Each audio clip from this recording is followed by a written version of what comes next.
This is the spiritual reading for the week of January 11th, 2020. I am changing things up and doing this on Saturdays for the week because of structures and some changes that are going through life in general. But, okay, yeah. So I hope to get back into doing this more regularly if I change it to a Saturday because then time is here. So, and I have in between client time. So anyhow, back to the spiritual reading. Okay. Kathy wants you to know that she has your beagle looking dog. It looks like a beagle to me. Very big floppy ears. That the dog is safe with her and that she will watch out for the dog and hold on to the dog and just love the dog as if you were there as well. You have a lot of time before you will be there, and just know that your doggy will be ready and waiting for you when you get there.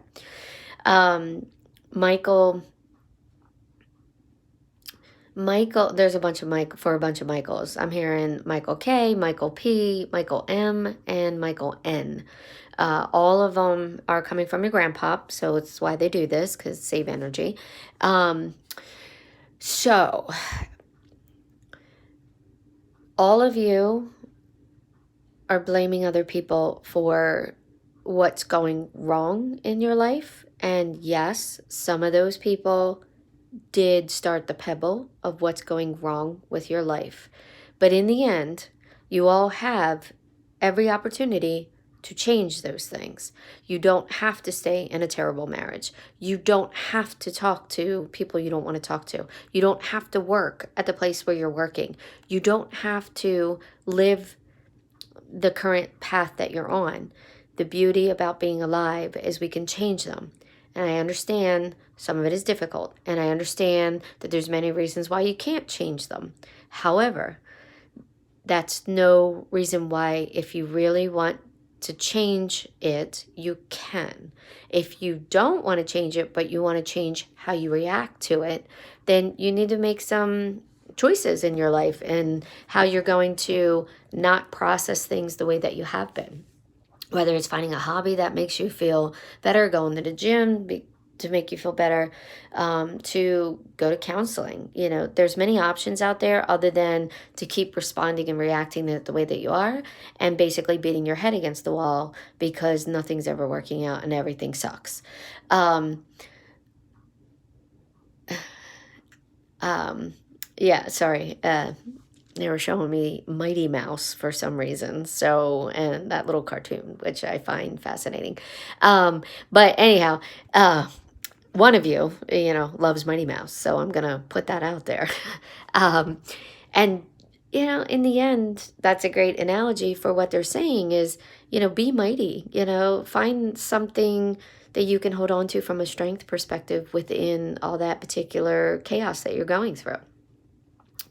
Okay, Angela K and Amanda K, both your grandmother as well as your mother want you to both know that, yeah, there are changes coming and changes that maybe you're not prepared for or want, but they're coming and you don't really have a choice in that. So if you continue to fight it, then you're going to continue to kind of feel like where you're feeling and not okay. So roll with the changes. Once you get through them, everything will work out and everything will be better. I know it sounds kind of general, and the changes that are coming, you're not supposed to know just yet what those are, so I'm not going to tell you.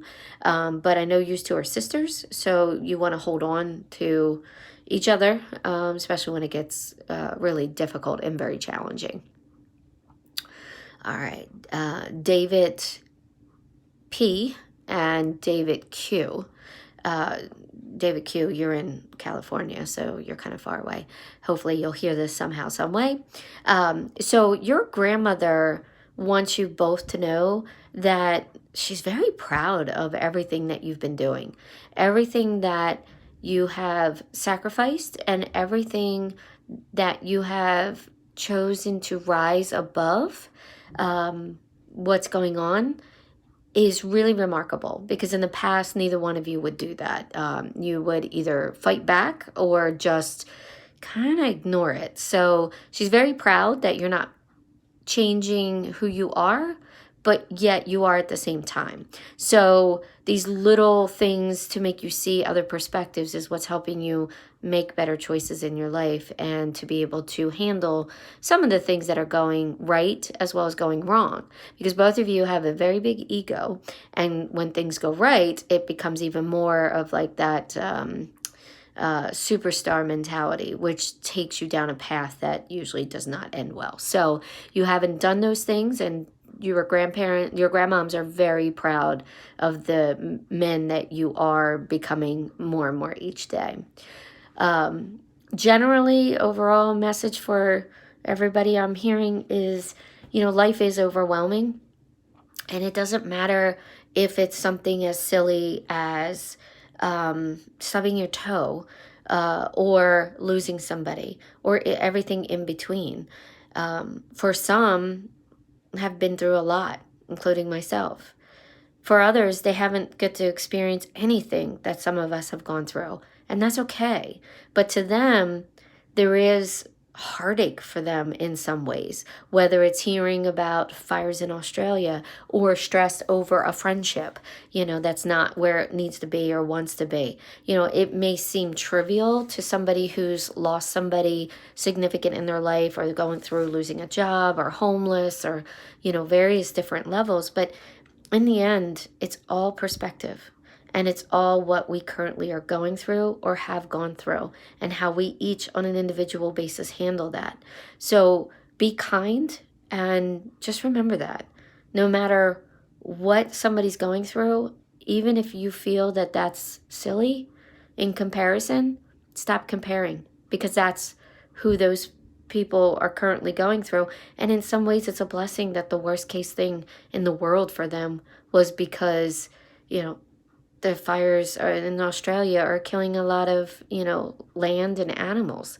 We haven't heard about people, but even though I am hearing there's like 3 or 4 people that have died, that they just haven't confirmed it. But, that's, if that's the worst that's happened in their life, then that's wonderful. And it just goes to show that they feel, and they're trying to process when they do feel that. So be kind, be gentle, and just love one another as best as we can. That's the secret.